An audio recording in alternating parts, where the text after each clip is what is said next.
Welcome everyone to the Luncheon. This month is Volunteer Appreciation Month, so we want to thank all of our volunteers for the amazing work that you do, and we appreciate everything you do for our class of kids. Today, for this month, our volunteer spotlight goes to Sherry Judas, and then we have birthdays. Miss Linda on April 3rd. And then we have Dean today. This is his birthday, and he is here with us today. Yeah, happy birthday. And Rebecca on the 15th, and then Marcella on the 16th. And then we also have two anniversaries. And this month it's Nina DeLeo, 1 year. Yay, here. And then Rendell Meyer is also a year today. Just want to let you know, we do have the volunteer training coming up this month, and it starts on the 18th, April 18th, April 20th, April 23rd to 27th. It's Tuesday and Thursday, 2 weeks. And we are hosting it at the Crossing, and it'll be from 5:30 to 8:30. So if you have anybody interested in becoming a volunteer, send them a link, it's my phone number, email, and I will reach out to them. Also, May 9th, we will be having a peer-to-peer open discussion. We're going to invite all the volunteers, and we're going to have Linda Owens. And that day she's going to be. It'll be an open discussion for all our volunteers. Just if you have any questions, if y'all want to talk about a certain subject, it's open discussion. So wherever y'all want to discuss that day, we will be sending out information for that as well. And that's May 9th, and it'll be at the Crossing. That will be from 5:30 to 6.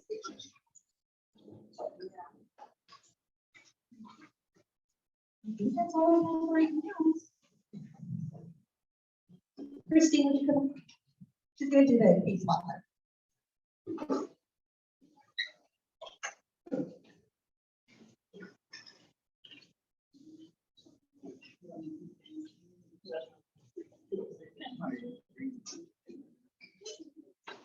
Good afternoon, everyone. Not working.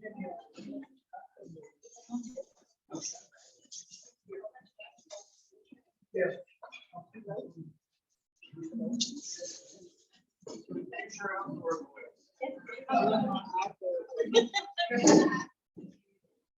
Good afternoon, everyone.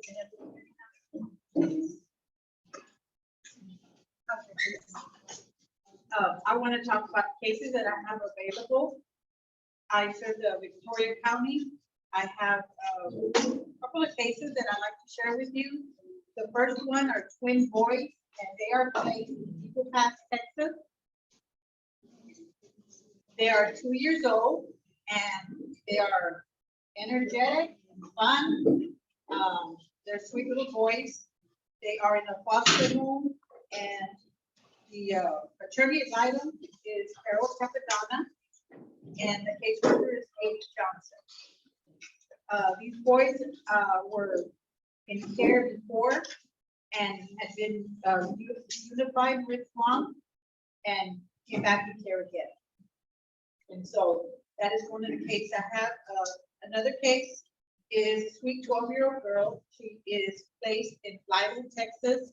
That is a few miles southwest of San Antonio.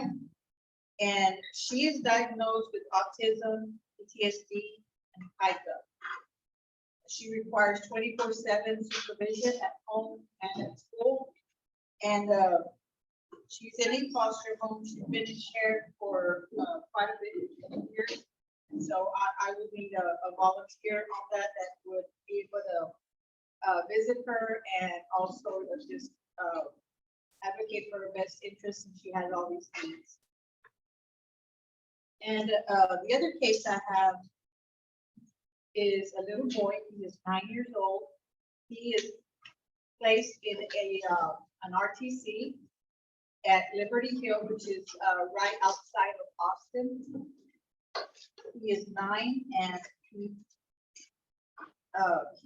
also is autistic. He has some seizures from time to time, but they're not the grand mal type.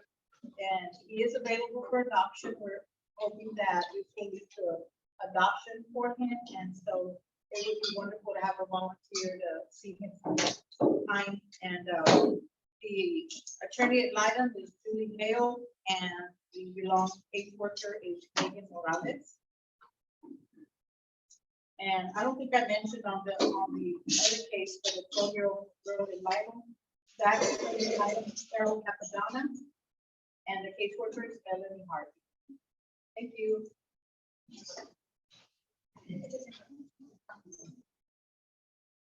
And I do want to take the umbrellas that are on the table as your appreciation gift from CASA. So thank you so much. If there's not one on the table, I know Chelsea's going around passing them out. So thank you. And I also wanted to mention our food today, our lunch is provided by our board members. So thank you so much, board members.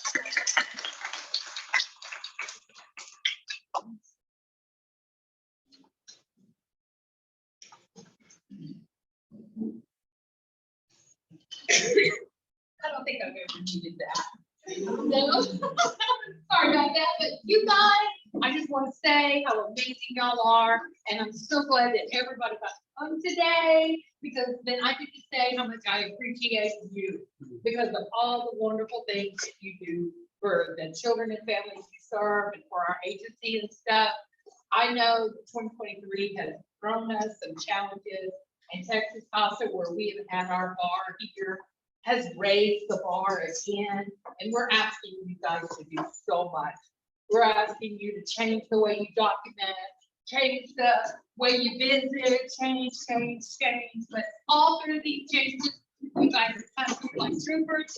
You're smiling, you're energetic, you're still doing it, and we appreciate that. So thank you, thank you, thank you. So,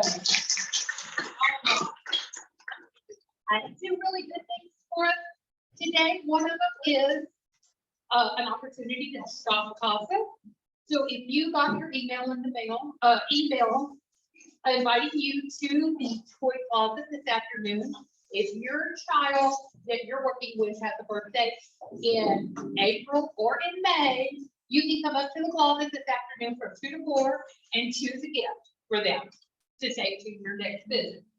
We also may have this bag up there for it, and we also might have some tissue paper to make it look really nice and festive. So if you're wanting to come up and shop this afternoon, stop by the office first before we head up to the 8th floor, because if you're not coming, I'm not gonna set meeting floor almost there. Oh, the office is over here at 1 O'Connor Plaza. We 26, 420, 426. There you go. So we're really excited. So every month, before the luncheon, I'll send out an invite to the toy closet so that you can make plans to come on over and shop CASA. And then the next thing we have is Monica in her participation with the Children's Project here, the collaboration with Belong and some community members like Shiloh Baptist Church in Edna, the Harbor in Fort Washa, the Southbrook Manor in Edna, and All About the Flowers, and I probably left some people out. I'm donating some really great things for our kids. So we're going to be stuffing those backpacks next Wednesday morning, and volunteers can pick them up across the street and crossing from 11 to 1, and you'll be able to share those wonderful things with your children when you visit on your next visit. For the little bitty guys, there's a stuffed animal. For the little bitty, a little older guys, they've got the color books. All the way up to the teenagers, have some journals and sketchbooks and things like that.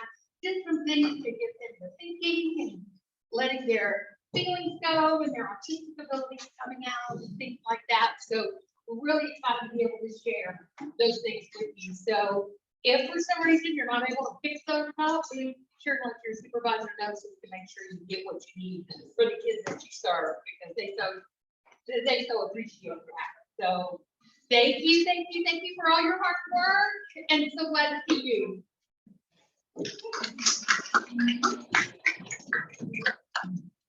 So go show me, please. There's a lot of stairs on the 8th floor. I think you'll really like it. I'll just stand over here. Well, as always, let's say hello and introduce ourselves to our speakers. So, who in the room are volunteers? Yay, thank you. How about board members? Yay, and staff? Okay, and do we have any visitors? Hello, welcome. Better watch out, you'll become a volunteer.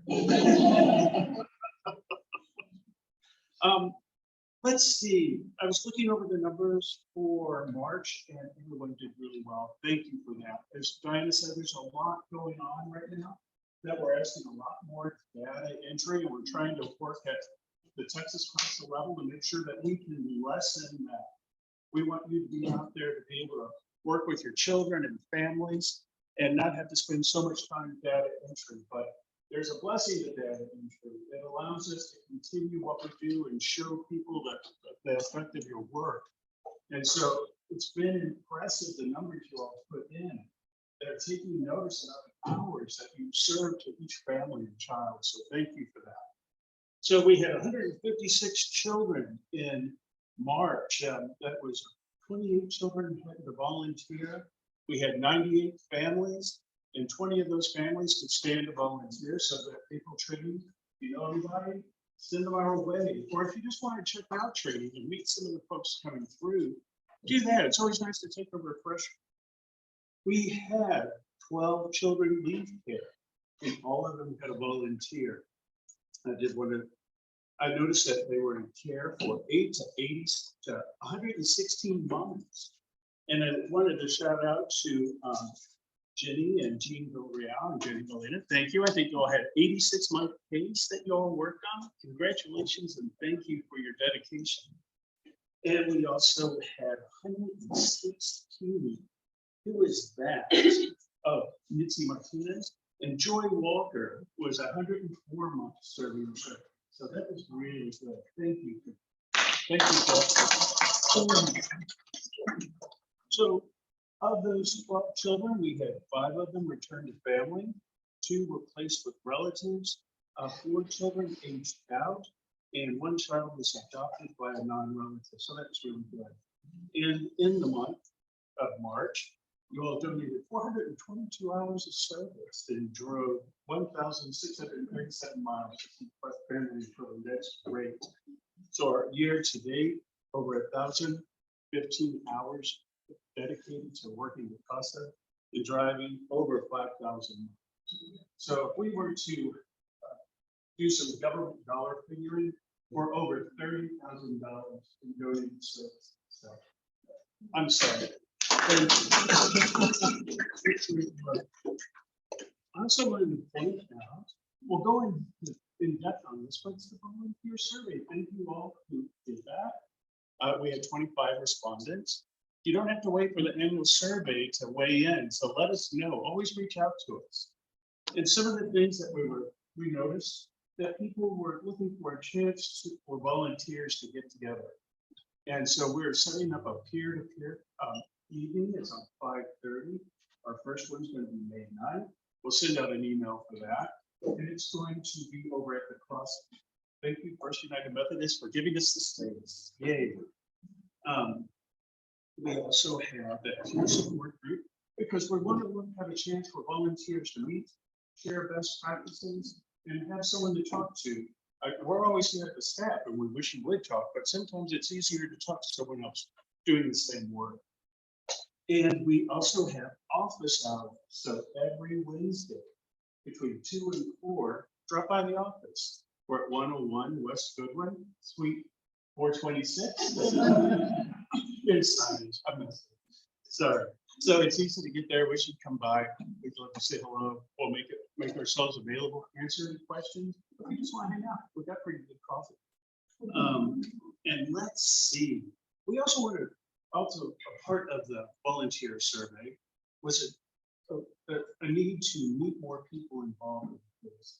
So going forward at our volunteer luncheon service like this, we'll be inviting along an attorney ad litem, a judge, other attorneys. We just want them to have a chance to meet you, and you meet them outside of the courtroom or in a So we think, building these relationships would help you and us really further the interest in children. And then what do we have? Oh, my last one, and then I'll move over to Tracy. Another request was more about court reports, and Judge Stephanie is going to have a Zoom on May 24th. We'll send that information out. He'll be talking about court reports and courtroom procedure. I know being in the courtroom is kind of scary sometimes. You don't know what's going to happen, but we've got a judge that's been very favorable to us, and he's looking forward to working. Any of the questions we might have. Well, any questions for me? Thank you all for wearing blue. Keep an eye out for Monica. She's going to send out emails. We have lots of proclamations in the next couple of weeks. So, and wear blue, smile, and it'll be great. Let them know that the hard work you're doing. So, Tracy Gore, our board president.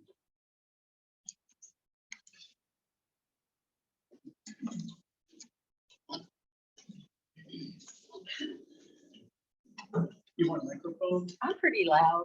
Okay. Pretty loud.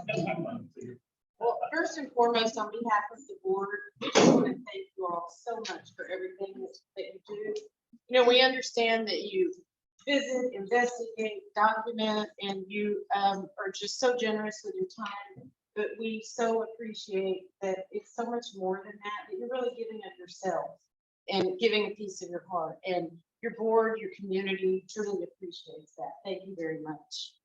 As far as the board update, we are working on an advisory board, which I touched on last time.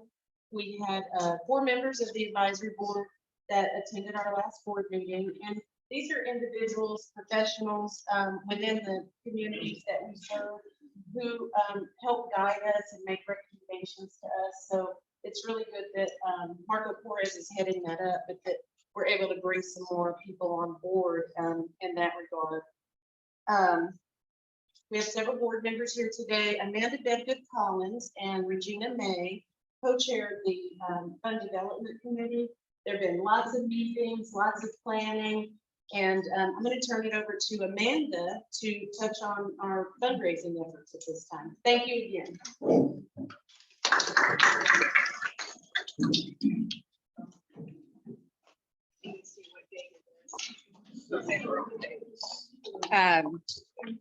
So we have a Mother's Day brunch coming up on May the 13th, so it's Saturday before Mother's Day. We've been working really hard with people in the community to get items, live auction items, silent auction items. So Deutsche is donating a pearl necklace that will be raffled off. I think get quite a bit of money for that.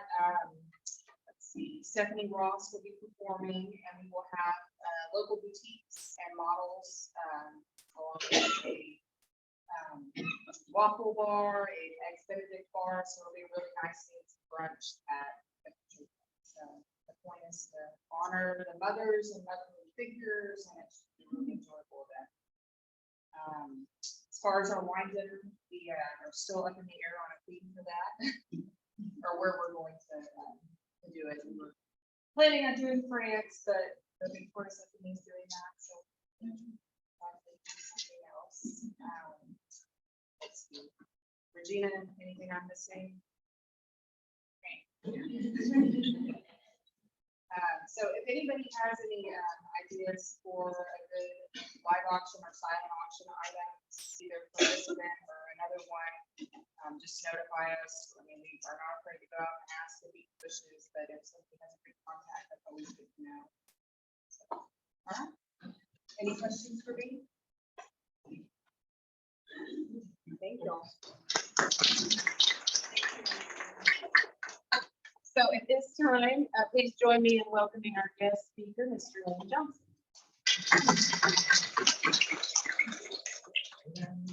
Thanks for having me back. I don't know why you're having me back. But 2 years ago, I spoke to you about self-care and challenged everybody that we were helping other human beings. Self-care is not a luxury, it's an obligation, it's a duty, it's part of the ethic. Otherwise, we're offering ourselves to people where we know we're not firing on all cylinders. And that's That's unethical. Self-care is important. We talked about stress management, different techniques for stress management. Last year, I honed in on that a little bit and decided all the stuff you read online about how to manage stress, just get rid of it. There's really just 3 simple steps. One is to breathe. Don't forget to breathe. To hydrate, drink enough water, and reach outside yourself. When you're having a really bad day, go volunteer somewhere. You can't feel bad, you help others at the same time. And that basically is stress management. So this year, I want to move along to another project I've been working on, and that is what I have crafted as the 10 truths about what it means to be a human being. And this will help explain a lot of things in your life. And I think this is basically, no matter who we are, where we come from, it's kind of how we're wired and kind of how we function. I want to lay that out to you. I want you to listen by yourself, but you'll also be able to help understand other people. Sometimes you wonder what were they thinking? Or why did they do that? Well, one of these truths played a role. So I want to share that with you. Now, don't worry about writing any of this down because I brought them for you. They're up there. You can take one home.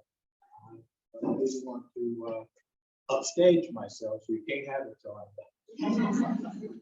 You ready? Okay. Truth number 1. Perception trumps reality. Perception trumps reality. We believe what we perceive. Law enforcement has learned many, many years ago that eyewitnesses are not your best account of what happened. Because every eyewitness has a different truth because of what they see. It doesn't matter what the reality is, it's how we perceive the reality. If somebody is upset, even though I may wonder why in the world are you upset about that, they're upset. I don't have their perception. I don't know it. So the question isn't, why are you so upset? The question is, what do you see? What are you experiencing? What is your perception? Let's work with it. So remember, on any given day, the quality of your life or day is not based on the reality of that day, but it's based on your perception. And our perception is driven not just by that moment, but by history, the day before, a good or bad night's sleep, a terrible dream I had, all kinds of things. That's truth number 1. Truth number 2 about being human is that attitude drives that perception. Attitude drives perception. Our attitude is how we feel or think about something that determines how we behave. And it's not so much what happens, but it's how we perceive it. It's our attitude. Attitude drives perception. So if you're wondering how someone can see something that way, you may want to think back, and you may want to look, what's my attitude? How is it colored? How I perceive it. Truth number 3, if perception trumps reality and attitude drives perception, then our attitude about something is way more important than anything that actually happens. That's an important thing. My attitude about something is way more important than anything that happens. It was Mihai Csikszentmihalyi who wrote the book Flow, who said that stress, the amount of stress we experience, is determined more by how we control our attention than what is actually going on at the moment. How do we control our attention? What do I change my focus? There's a lot of things we don't control, but we do control the focus of our attention. That formulates our attitude. And that doesn't mean platitudes. It just simply means if I'm having a bad day, I can sink myself in that bad day. You know, the gods are out to get me, or I can decide how do I salvage something meaningful in this day? And be looking for that rather than collecting all the examples of why it's such a lot. See the difference? So our attitude is more important than what's actually happening. So now, truth number 4, and this one's even more important. We accept and acknowledge the value of a lot of things and practice almost none. Think about that. We accept the value of a lot of things and practice almost none. We certainly accept the value of good nutrition. We certainly accept the value of exercise. And sometimes we don't practice. We accept the value of some sort of position, but we don't necessarily practice it.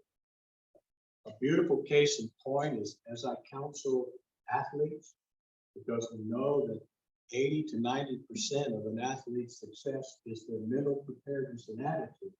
And only about 10 or 20% is their actual skill and ability in their sport. And athletes will agree with that. Olympic athletes will tell you that, oh yeah, by far, it's mental attitude. So I'll ask an athlete, well, how much is mental attitude? Almost all of it. Then I ask them this. So when do you practice attitude? When do you practice attitude? Well, I don't think I do. Well, why not? Well, I'm too busy practicing my skill and practicing my sport. So you're leaving 80% of your assets on the table. Think how good you'd be if you practice that. But I'm not sure if we really know how to do that. And that's the challenge for each other. That while we all sit here, and so far up to this point, I'm saying, oh, yeah, attitude has everything to do with it. Well, how do I measure it? How am I practicing my attitude? How am I practicing my control of attention when something's really bad? How do I practice not letting that absorb it, moving on, reverting to something else? And how often in the day do I practice that thing? Which moves us to truth number 5. Right? Truth number 5. That is, anything of meaning or value requires an intentional, daily, sustained work and effort. Anything of meaning or value requires an intentional, sustained work and effort. It doesn't just happen. I can't just get a handle on my attitude. I've got to figure it out. Right. Almost every day. It takes time. I worked years ago with a young man who unfortunately just came out of prison. He was a felon because he had a back problem, a back surgery a few years before, and got hooked on hydrocodone. There's a lot of us who have surgeries do. It's easy to have that. Doctors, of course, stopped giving it to him. So he found other ways to get it and got caught doing that. He ended up in prison as a felon. And when he came out of prison, I was working with him to help him re-enter into the community. Several weeks, he came in one day and said, Lane, I think I figured it out. I said, okay, what'd you figure out? And he said, it's not enough to want to do the right thing. It's just not enough. So you have to every day intentionally do the right thing. Every single day, you have to intentionally work. And I looked at him and said, well, we're done here. We didn't figure it out. Anything of value that we acknowledge requires the daily sustained work ethic. It doesn't just happen. That's such an important truth. If you're working with people, you're struggling. It's just not working. It's been, I'll tell people, it didn't do stress management. Well, how did it go? Well, it didn't work. Well, not yet. You gotta work at it. It's a skill set. You gotta hone those skills. All right. So truth number 6 for being a human. If it takes a daily sustained working effort, how come we don't do it? Well, one, it's pain sometimes. But 2, because we're afraid we'll fail. What if I try and can't do it, and then I look bad and embarrassed? People see how inadequate I am. So sometimes I don't move into something or work at something because I'm afraid I won't get it done. Okay? And truth number 6 is the avoidance of vulnerability makes us more vulnerable. You gotta remember that. It's one you can't see, but it evolves over time. If we spend most of our time avoiding what feels vulnerable, we become more vulnerable. Because we're not addressing the issues and problems, we're not practicing, not only skilled, just sort of pushing it aside, and there it is. It doesn't go away. The avoidance of vulnerability makes us more vulnerable. Think about it. When you work with people, so well, I'm scared. I'm afraid to fight. Well, you know the avoidance of vulnerability. You have a choice. So that's truth number 6. You with me so far? All right. Truth number 7. Fear or courage is not the absence of fear. Courage is not the absence of fear. In fact, Scott Peck control the absence of fear is some sort of brain damage. Human beings have fears. Courage means the ability to face my fears, move into it, and do what I have to do at the time, and get through it somehow. Sometimes I'll find people, even myself, well, I'm too afraid. I'm not going to try that until I get more courage because I'm too afraid. So what does fear have to do with courage? Nothing. If I'm courageous, I'm fearless. Heavens no, if I'm courageous, I'm just willing to lean into it. So courage is not that. Don't connect. If you're working on your own vulnerability and struggling to do so, you feel like you just don't have enough courage because I'm so afraid. Please don't connect. We don't fit together. So courage is not the absence of fear. And that was truth number 7, right? Keep that. Truth number 8. Thank you.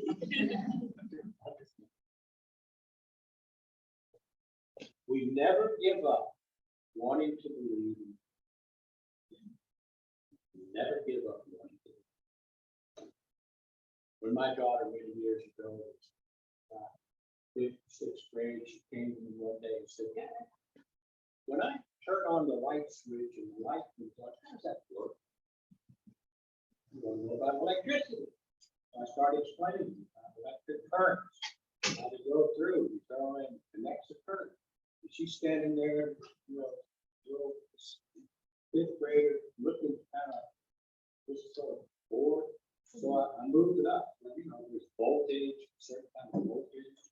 Still looking at it, kind of bored. It all comes from the power plant. We turn this stuff and get shipped to the houses and all. I could tell I was losing it.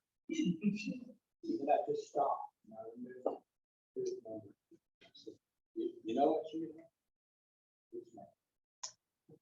She smiled just like that. "Oh, thanks, Dad." You see that? Oh, that was sufficient.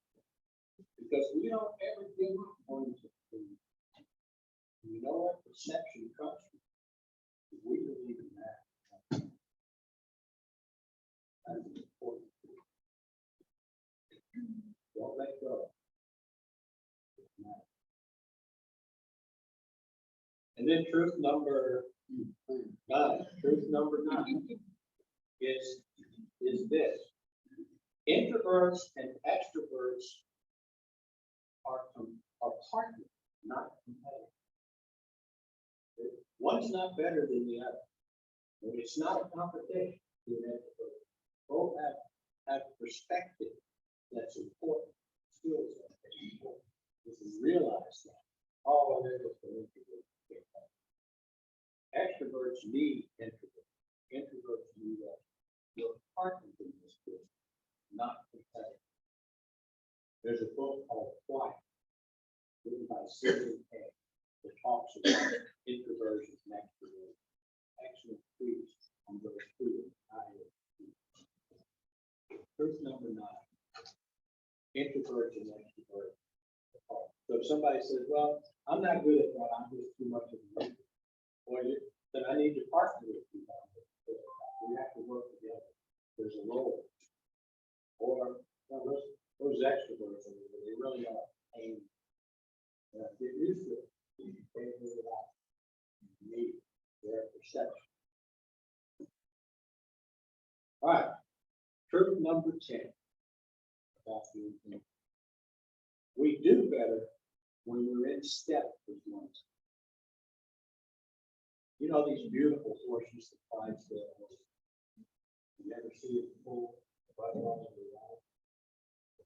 6 to 8 of these monster horses over this line. Each of them is tremendously strong. Think what would happen if they weren't in step with one. It'd be utter chaos. In fact, was it San Antonio or Houston? Rodeo, where they brought out. And one of the horses got food or something and started moving to his grip, and it wasn't exact. Horses flat, some were injured, and it took a long time to heal it all up. We do that, and we're in step with one another. We're not in step with someone. Think of an orchestra. An orchestra. If the player, when they're warming up, you go early and the orchestra's warming up and it's just a rap. Because everybody's playing their own thing. Then when the conductor comes out and it's quiet, and if he moves in unison, it's just, oh, really, things go better when we move and step. And there's a second part of it, and that is doing to others makes us happy. And doing it for ourselves. The worry that you're not happy with, we're going to do something. Mark Twain once said that self-approval is a spiritual experience, which means it's not. It's a spiritual experience that happens when we reach outside ourselves. That's the self-acceptance. When we give, we are happy with it.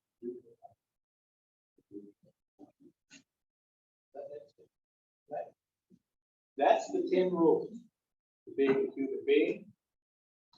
There is one more. I told you there were 10, but actually there's 11. Why?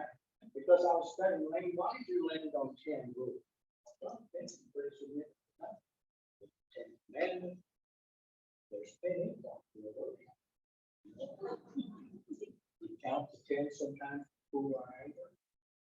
We also use a 10 rating scale to measure the powerability of any day. These are 10, these are 10. We also, in boxing, you've got 10 count, you're out.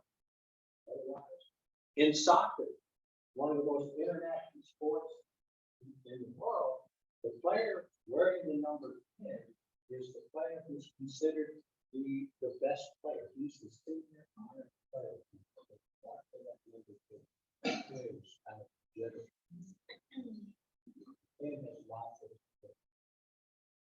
10 is a tie. If you give to charity, you're 10%. And so then it occurred to me, well, then I need to tie these 10 truths to being human. So I came up with it. So this is the tie. And the tie truth is that few things are louder than silence. Few things are louder than silence. You want to catch attention? So, sooner or later, someone say, Lane, you haven't said anything. What do you think? And you'll get the floor. No argument. Silence. Silence is hard to let happen sometimes. It feels like death, and it's not very powerful. It's not very stern. Silence.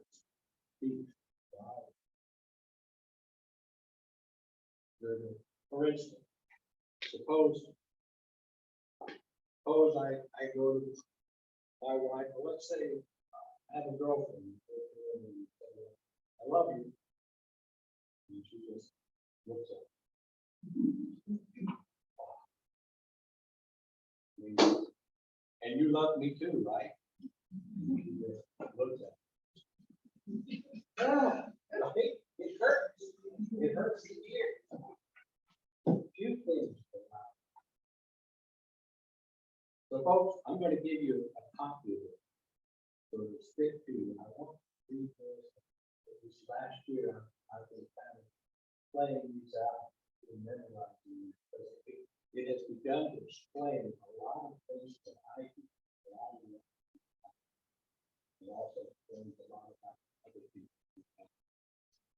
Let's understand who we are as human beings, where we are. And then finally, the beauty of it is, it's the great ethos. We're all one. Doesn't matter who we are. That's what makes us. That's what makes us. I get that. So again, thank you for having me. And appreciate it. Our world is really good. So, thank you.